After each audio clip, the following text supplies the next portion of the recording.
Let me ask you a question. Does this happen to you? Your phone rings, you pick it up, it's an unfamiliar voice, you realize the party on the other end has the wrong number, and as much as you're trying to say you have the wrong number, they keep talking, because they think they're talking to the right person, and they just keep going and going and going, and you say, I think you have the wrong number, I think you have the wrong number, but they don't get the message. If they do, they hang up and they call right back, and they go right back into the speech again. In a sense, this captures the story of the Jew.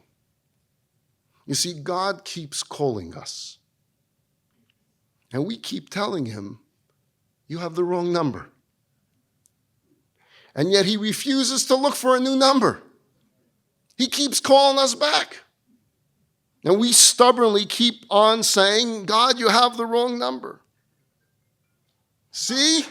See? On cue.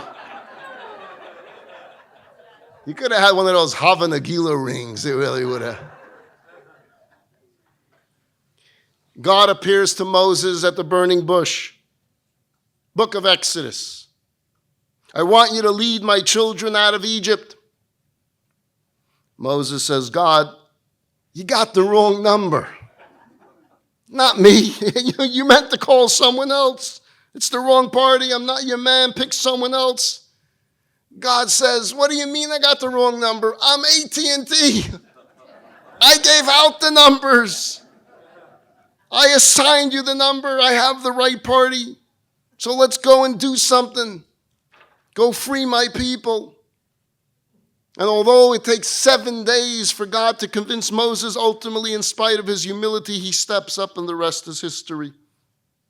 This repeats itself so many times throughout the Bible. Most famous, God calls upon Jonah. He tells Jonah, go to the city of Nineveh, and I want you to inspire the people to change from their destructive ways. Jonah says, hello? I don't hear you. Hello? Must be a bad connection over here. Bad reception. I think you have the wrong number. I'm not cut out for that. Check with Verizon, maybe they'll give you a different number. God says, I have the right number. You're the right party. You're the man. Jonah doesn't agree. So he tries to escape to the city called Tarshish. And he gets on a boat. And you know the story. There's a huge storm and he's thrown overboard and he's swallowed by a whale. And there Jonah is, in the belly of a fish, when God calls out to him in a booming voice and he says, can you hear me now? Jonah miraculously survives the ordeal, goes to Nineveh and saves the city from destruction. These are biblical stories, but they're also the stories of our lives. We are the Moses of the story. We are the Jonahs of the story. We play biblical stories. We play the roles of biblical characters in our own very lives. When you hear words and thoughts that may inspire you for the moment and something tingles within your soul, it's your spiritual cell phone ringing and it's calling your number, the number assigned to your soul, to your neshama. It's God's voice reaching out to you and to me and asking, can you hear me now? I need you.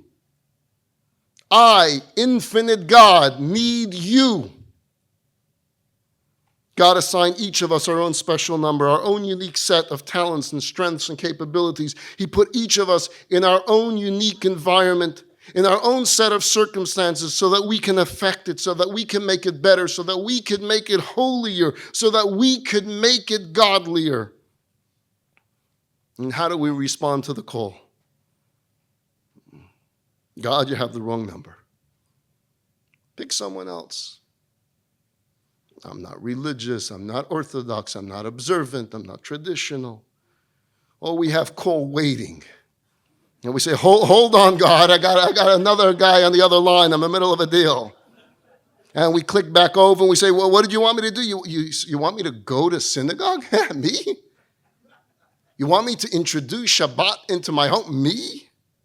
You want me to start going to classes or kosher my home? You want me to get involved in worthy causes? You got the wrong party, and we run away to Tarshish just like Jonah. And then things happen in our lives that we can't make any sense of. And we ask ourselves, what's going on here? What's happening to me? And we don't realize that we're in the belly of a fish. And God's calling out to us. And he's dialing our number saying, can you hear me now? I sent you into this world on a mission. I sent you into this world for a purpose. Don't be afraid of it. Don't run away from it. Don't run to Tarshish. Go to Nineveh. In Judaism, the exercise of finding yourself means to get to know your potential, to be comfortable with your potential, your deep inner potential, your talent to impact God's world, and then do something about it. If you like that video, hit the subscribe button and notification bell below for hours of the best Jewish content online.